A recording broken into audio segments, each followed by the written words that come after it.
Okay. And we're going to read each other's bios. So I'll go first here and read Sherèe. Sherèe Browne is a natural facilitator of tough, meaningful, and often uncomfortable conversations. She is a healer at heart and an entrepreneur driven by curiosity and courage.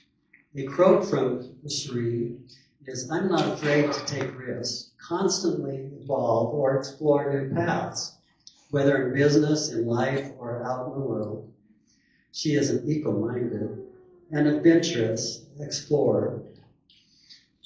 She blends and energizes anything that blends with her presence in yoga, hiking, cooking, live music, and wandering through old cemeteries and ghost towns. Some are common there. She loves visiting places where it feels like time stands still and the world reveals a different story, kind of story. She is also a first-time mom and wife, roles that continue to expand her purpose and her passion on a daily basis and fuel her desire to keep living boldly and adventurously. Thank you. Kelly Glenn is a licensed practitioner of religious science with a bachelor's degree in psychology and a minor in business from the University of Colorado in Boulder. Kelly has spent more than 40 years in marketing and sales, where his sales experience carried him to more than 30 years as one of the top performers in a 125-member sales force, receiving multiple Salesman of the Year awards. He serves on the Human Condition Committee for the Conference on World Affairs at the University of Colorado, where he helps select speakers from around the world. Kelly is also the president of the Colorado Council of Genealogical Societies and spent 8 years as president of the Colorado Genealogical Society. His passion for history and community is matched by his dedication to raising awareness around human trafficking. Above all, Kelly loves bringing people together with humor, with warmth, and with a deep belief that when business honors spirituality, everyone grows.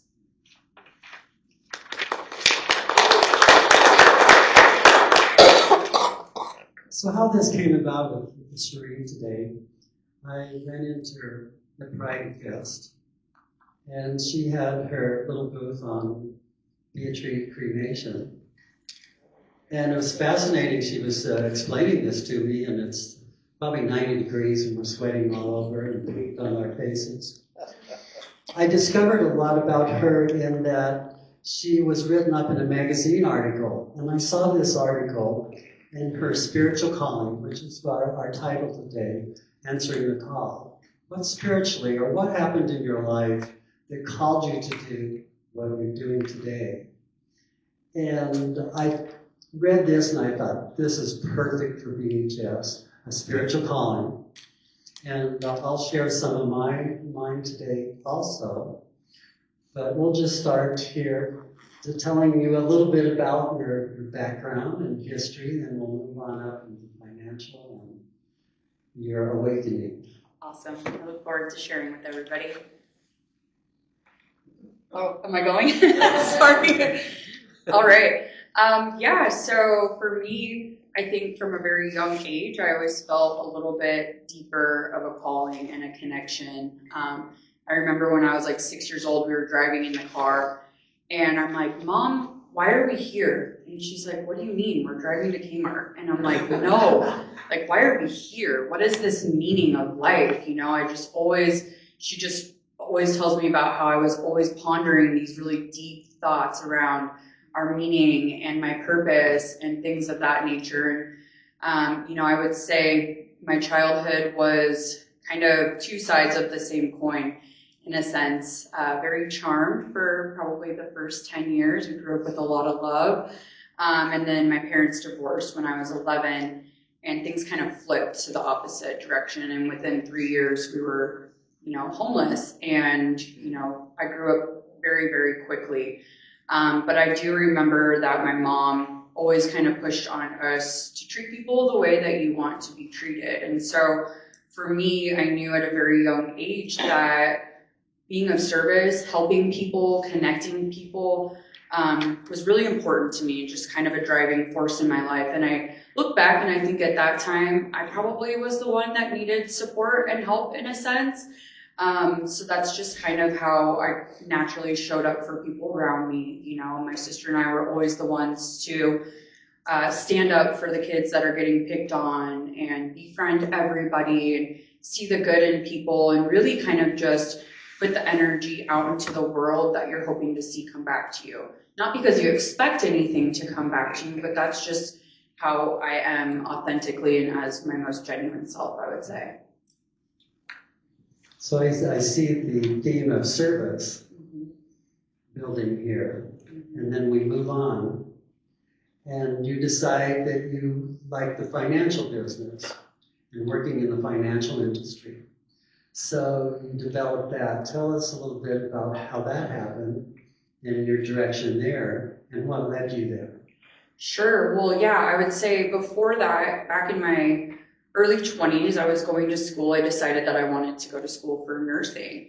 And while I was in college, I actually was bartending and serving at this restaurant in the Highlands. And again, going back to just people, making people feel special, making them feel welcome, making them feel comfortable. And then there was an opportunity to be able to manage one shift a week. And to be honest with you, the manager we had was pretty treacherous at that time. We had such a fun, awesome job, and she kind of just made it miserable for everybody. And so for me, it was like really nerve-wracking to think about managing my peers, my friends, many people that were a lot older than me. But I was like, but I feel like I can do this differently. I feel like I can make this more fun. And so I started managing one shift a week and realized, oh my gosh, I really like managing restaurants. And that kind of quickly catapulted me into becoming the general manager of my first restaurant when I was 25.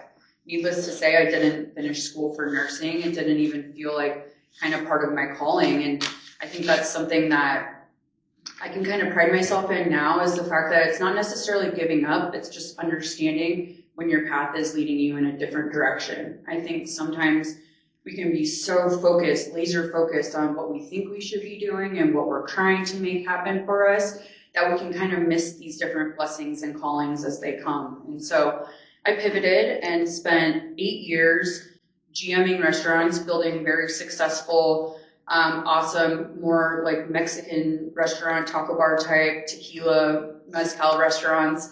I built 4 different places from the ground up. And I loved it. But then when I was 32, I left my last restaurant that I GM'd. And it was something where, aside from the agave industry, tequila and mezcal, and the business that I ran 60 hours a week, I mean, I had 75 employees that answered to me directly. Half of them called me mom.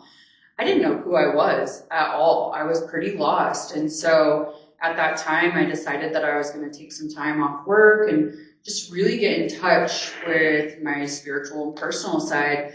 And about 8 months into that, I had a calling. Someone was talking to me about financial planning and literacy. And if you're anything like me, I didn't grow up with parents that taught me anything about money. If anything, they taught me how to like spend my money, and more money than I should. And so money is very personal. It's very emotional, and we have very different relationships with our money. But a lot of people carry a lot of shame, whether it's lack of literacy or a variety of different things.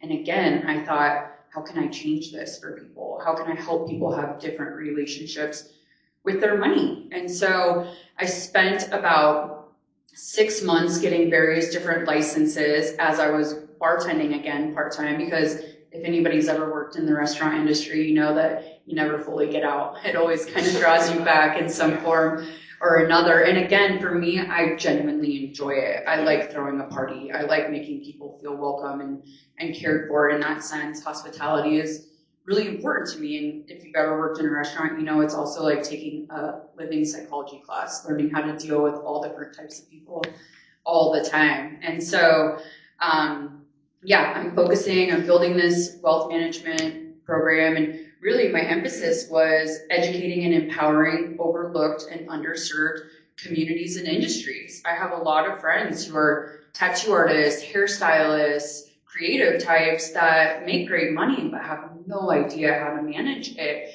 And I truly believe that if I could help people plan better for the future, that they would live more fulfilling lives overall, feeling really empowered and having good relationships with their money. And so that was kind of my driving force to get that started at that time. Exactly. Around here in the science of mind, we stress abundance in this group, in our prosperity. And what I've always said is abundance isn't always a dollar figure. Abundance is a feeling. And that feeling propagates and brings that abundance that we put out into the universe. In quantum psychology or quantum physics, there is infinite paths for us, infinite paths. And what path do we choose? What path did you all choose? And that has to do, I think, a lot with our behavior and our feelings. If I have an attitude, I'm not going to get a job, I can't do that, I have all these problems. The universe listens, and in the quantum field, you're going to go up that branch to satisfy that need. But if we come in here today and say, this is business, honor, and spirituality is great, our confidence, our belief in something better and greater, and that greater power than what we are, we can go up that other branch, that branch that was meant for us. And we can always rejoin that branch, and I think that's kind of what you have done, branching off and feeling your spirituality within yourself, always guiding, probably from here, little, always guiding you to where you had a feeling. I used to lay in bed at night when I was 7 or 8 years old, and I felt this presence. And this presence was that I would do something that really nobody else has done. And I've been waiting all this time, and I'm finally feeling it coming into effect. To fulfilling my dreams. And I notice in those beliefs amazing things are happening all the time. That serendipity and synchronicity of life. And running across you, synchronicity moments, because I knew you had a message. You had a message for all of us. And restaurant business, we had a taco bar last time, you missed it. Oh man. And you moved on out of the financial industry. It didn't seem right. And your experience that you expressed one evening, you had this calling or an experience, dancing around the room, falling to your knees, having tears. Tell us about that, what happened, and you might explain what a death doula is. Absolutely. Yeah, so, as I was saying, I was, spending this time getting all these different financial licenses, building this financial practice. And I was studying for my Series 65 license, where if anybody knows anything about that world, it's a top tier investment license. It's very, very difficult. It takes a lot of memorization and understanding of what that looks like. I had honestly been studying for about 4 months and was scheduled to take my test on March 19th of 2020. Of course, the whole world shut down on the 15th. And so, I think at first we all thought we were going to go inside our houses, hang out for a couple of weeks, the dust would settle, we'd all come out, and life would resume as normal. And so I'm driving myself crazy. I'm taking all these practice tests. I'm studying. And finally, about 4 weeks into the pandemic, I kind of had to accept, maybe this isn't it. I was so laser focused on how I wanted to help people and thinking that this was what it was. But during this process, I had come up against hurdle after hurdle after hurdle.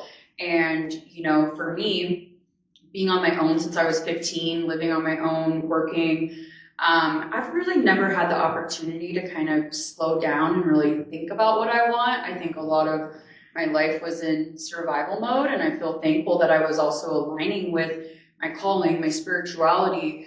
But the pandemic happening in the world, slowing down and being forced to really stop for a moment, I think I was able to really connect with that calling. And so, yeah, it was one night I was up at like 3 a.m., which is very unusual for me, dancing around my house to Susie and the Banshees with my dog. And literally the words death doula it felt like whispered in my ear. It was such a visceral experience. I felt it throughout my whole body. And in that moment, yeah, I dropped to my knees and I started to cry. And I knew that that was how I was meant to help people. That was what I was meant to do. And kind of crazy to think, because I put all this work, all this energy into getting these licenses, building this practice, to completely pivot once again in my life and do something totally different. It felt crazy, but I felt like this is how I'm going to help people. And now, if you don't know what a death doula is, a death doula is very similar to a birth doula, just on the opposite end of the life cycle. And so it's someone that's going to offer non-medical support to the person who is dying, as well as their family, kind of help bridge the gap, help the family know what to anticipate as things start progressing, and really just kind of help support in a smooth transition during that time. And so at that time, I immediately start doing research, because that's just how I am, and I end up finding this great group called the Death Wives, and they do like a death doula training. And so I immediately went in and got certified as a death doula. Now at this time, we still weren't able to go into facilities or anything like that and actually help people, but I still wanted to connect with this community. And if you've ever been around death workers, you'll see that they're some of the most full of life people you'll ever meet. There's something really magical about addressing your mortality and kind of understanding a little bit more of what it's like to be that close to the veil, essentially. And so, yeah, I immediately catapulted myself into that world, knowing that this was where I belonged. This was the table that I wanted to sit at. How did it feel inside that night? What were you feeling, hearing? What went through your body that you felt that this is your calling? I would say more than anything, it was like an energetic vibration. It just kind of felt right. It kind of felt like, and again, I'm someone who, having lived through moments of scarcity and things of that nature, we have these stories we tell ourselves, and it's our responsibility to rewrite our stories and to believe those stories that we're rewriting for ourselves. And so, I think at first there was probably a sense of doubt, like, can I do this? Am I right? Am I really tapping into my intuition here, or am I tapping into something else that's trying to push me in this direction? But it just felt so right. It was so from left field. I had honestly never even heard of a death doula before, so where these words came from, I don't know, but I can honestly tell you that next morning I got up. I didn't even speak the words death doula out loud. I lived alone. I lived with my dog, and I talked to my dog plenty, but I'm pretty sure she didn't know what a death doula was either. But I got up that morning and I went on Facebook, and the first thing on my Facebook feed was with this other woman, a death doula training course. And I was like, you've got to be kidding me. How the heck is this here? And so it was just kind of this series of emotions, but I would say more than anything, it was this energetic vibration and this kind of calm feeling. I think my mind tried to convince me of otherwise, but as far as my body went, my body knew that that was exactly what I should be doing. I think that was true for me too. And 4 or 5 years ago, when I decided to become a practitioner, because I've been around here for 45 years, it was like that. It was a feeling that went through me. It was a calling, and that was my calling, that I need to do this, that there is service to be done somewhere, and that's evolving as we speak daily. Every day something new comes in my path. It's incredible, and I would think the odds are almost sometimes 1,000 to 1. How could that happen? But we know how that can happen because we're in that divine flow that we know and we feel where we're guided. But we might have been misguided too, and I've had an experience I wanted to tell about, and you might have been misguided into something, but it ended up not to be misguided. It was a place to take you to where you needed to be. And I mentioned to you when I was in the second grade, they had all these books on the table of all these careers that you could do, a nurse or an accountant or a doctor. And I saw the one that was a pilot. So I'm in the second grade, I opened this book, airplanes, pilot, that's pretty cool. So that became my objective, and I was going to achieve that.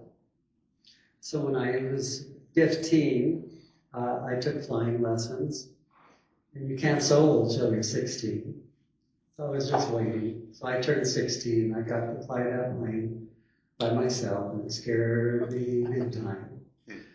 You have to go around the land 3 times.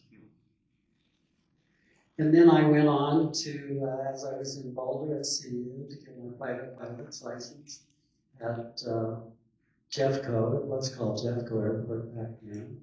And I got an instrument rating, and I've got this. I'm going to be a pilot. It became very expensive to learn. So I had to give up on my dream.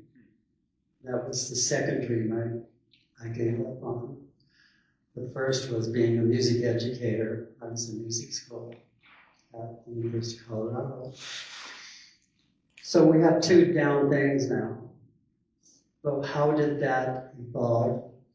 In that, in my later 30s, I would say 38, 39, I started getting these migraines. And not migraines that where your head hurts, but you lose your vision, for like 15 minutes. That would have been the end of my career. My friend for United had the same thing happen, flying 777s to Hawaii. He was laid off. So that disappointment of what I thought was being led in a direction that I should do was divinely guided. I abandoned it, disappointed, but it was perfect. It's imperfection. Then in your business you do, and by the way, my nickname in high school was Tree. Oh, really? Yeah, that's amazing. Because I was tall and slender. Yeah, they called me Tree. We have a group here headed by one of the ministers on grieving and loss. And we are trained practitioners in grieving and loss. How do you approach that with your clients? They're grieving, they have had a loss. And how are you guided into that? I noticed in the circle, you talked about your past lives and reading past lives. Spiritually, how do you deal with that? Sure, yeah, so originally I was brought on with Be a Tree to build a pre-planning program. And so pre-planning is kind of on the opposite side of the grief. People are planning when they're healthy, long before they think they're going to die. I've actually planned for people as young as 19 up into their 90s. However, at that time, it was Emily, myself, and then we had a cremation operator. And he ended up not being the right fit for us. So suddenly, for about 8 months, it was just Emily and myself running the business. And so I was very quickly catapulted into that world, and I am certified as a crematory operator as well. But suddenly I was meeting with families that were grieving, that had just lost a loved one. I was also caring for the individuals that had come into our care. I was doing every single thing that you could do at Be a Tree, and I'm so glad that I did, because it's made me appreciate the work that I do so much. It is such sacred work, and I'm so grateful, to be able to do this work. But grief is tricky. There's no right or wrong way to grieve. No 2 grief are the same. And so I think, as silly as it sounds, I think a lot of it comes from working in the restaurant industry and learning how to connect with a variety of different people and really, meeting people where they're at, assessing their needs, and being able to show up for them in a selfless way, in a way that helps them the way they need it and not the way that you think they need help at the time. And so, but of course, you know, for me, in order to be able to do this work, it takes a lot of self-awareness. I think when I first started to do this work, I dove in head first, and I wasn't shielding or protecting myself. I wasn't, you know, taking care of my own energy.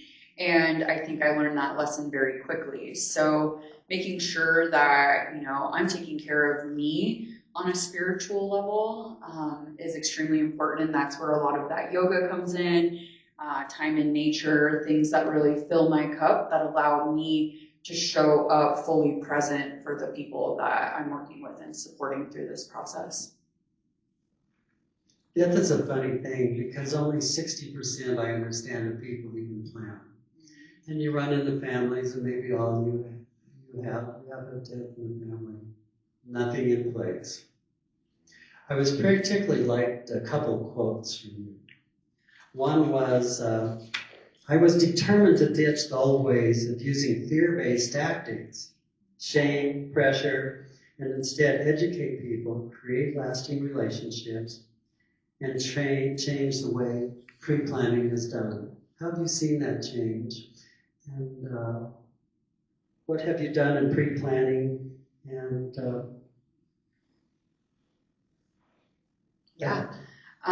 you know, so when I built the pre-planning program, of course, I had never pre-planned before. I didn't even know it was a thing people did. And so for me, it was a brand new world. And so I worked with a consulting firm, and, you know, let's be realistic. People who work in the funeral industry, especially people who are pre-planning or doing arrangements, you know, often are looked at, and I hope there are no used car salesmen here, but they're kind of looked at as like a used car salesman, where people put their walls up, they don't trust them, they assume that they're going to prey on them.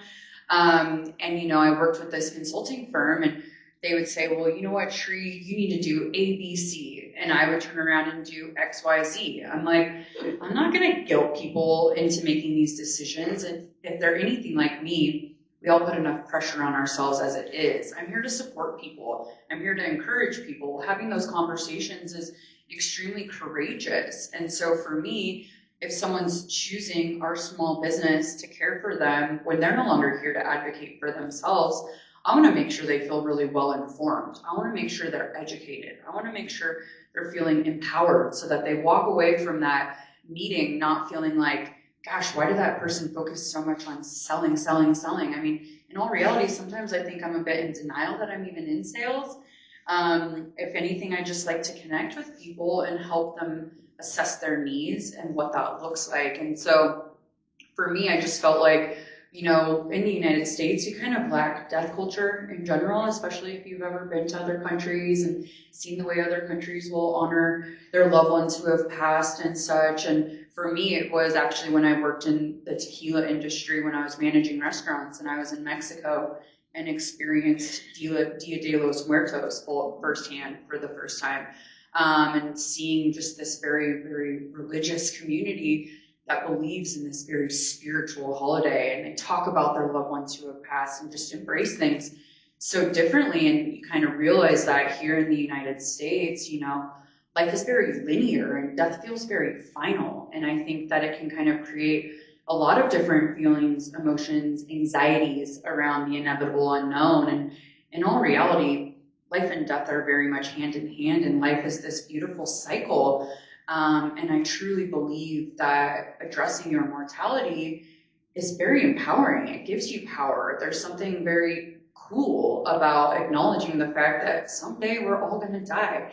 And that doesn't necessarily need to be a reason to hold you back in life. It can be a reason to propel you forward in life. And so for me, using those tactics of, well, you need to plan now, because what would your family do if you died tomorrow, and things of that nature, just felt really gross and not genuine to me.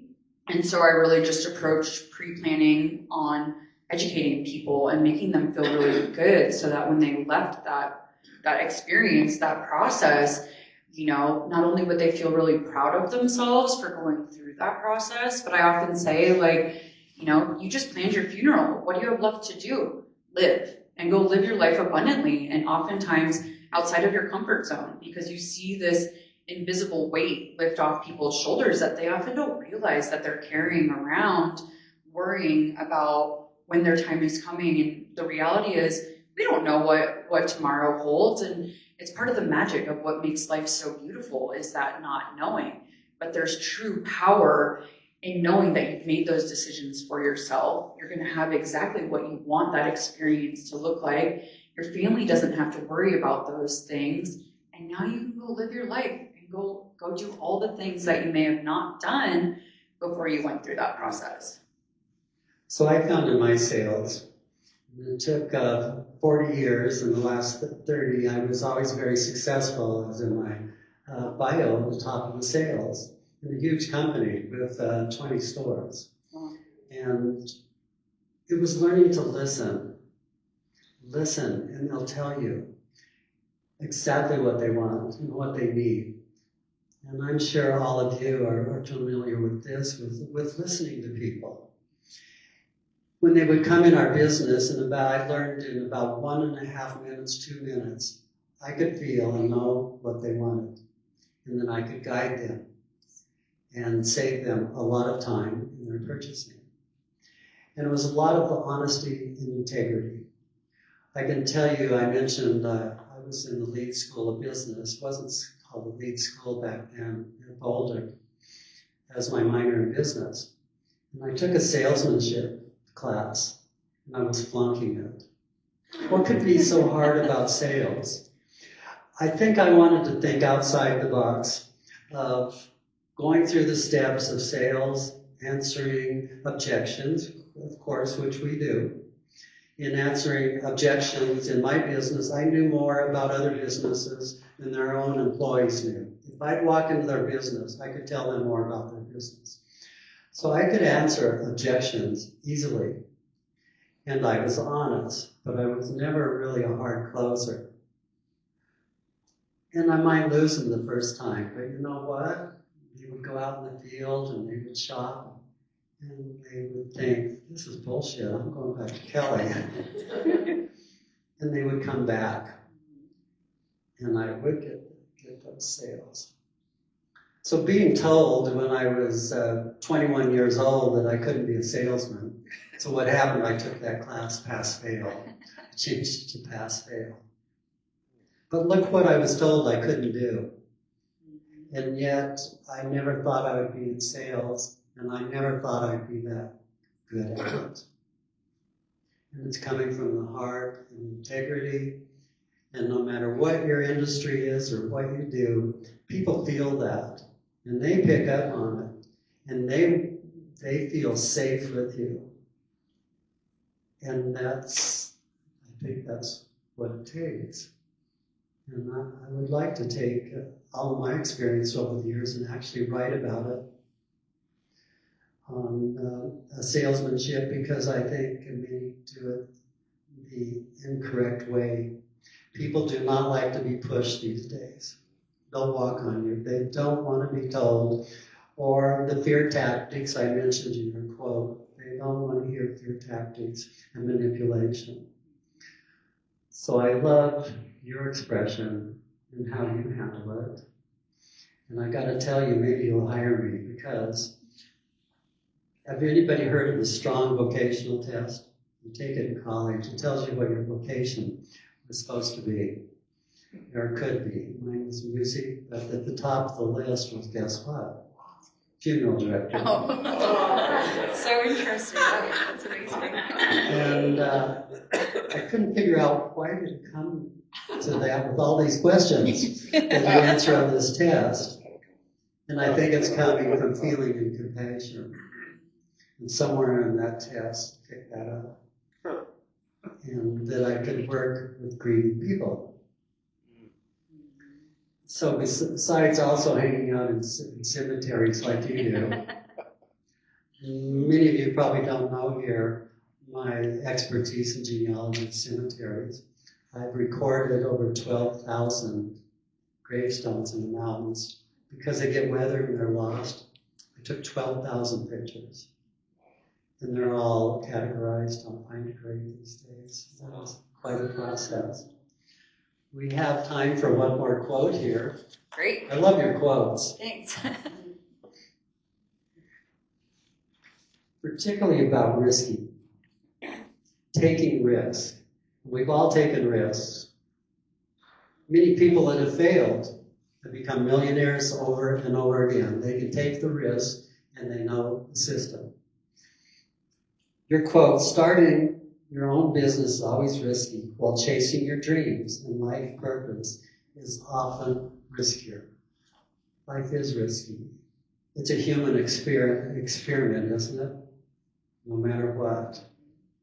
Each day brings its own, whether good or bad. And I don't think there's bad. It's just different. Because there's only one divine. How about your comment, risky? You took a risk, big risk. Yeah, again, for me, I've always been about aligning with my purpose. And so denying myself those things, that pull, that energetic pull where my conscious mind is telling me one thing, but I know deep down that I should be doing that thing. To me, it's more risky to not. As you said, life is an experience. None of us were born with a manual as to how we're supposed to do this. But to me, I feel like oftentimes we're so afraid of failure that we don't ever try. And when it comes down to it, hopefully when I'm long and old and I'm on my deathbed, I want to look back on my life and be grateful that I took risks and possibly failed sometimes and possibly succeeded. At the end of the day, they're all character building experiences.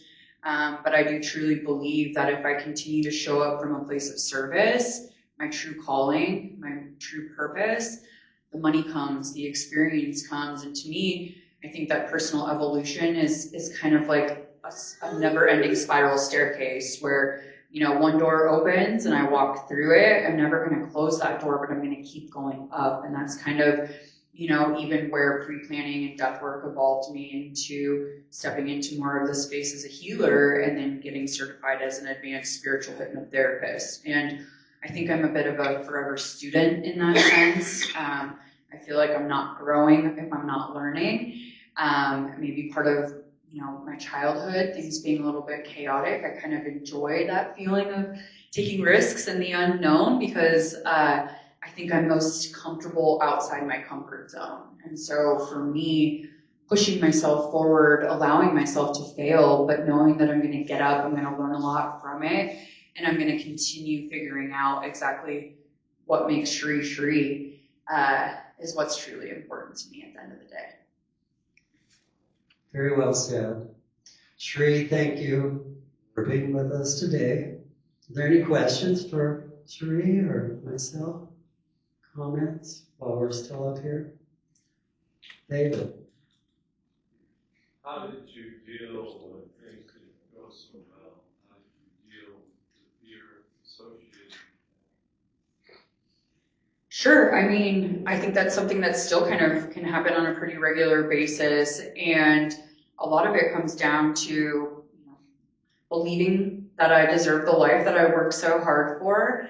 Adversity, presents itself in a variety of different ways, and learning how to pick yourself up and continue to move forward, I think, is extremely important.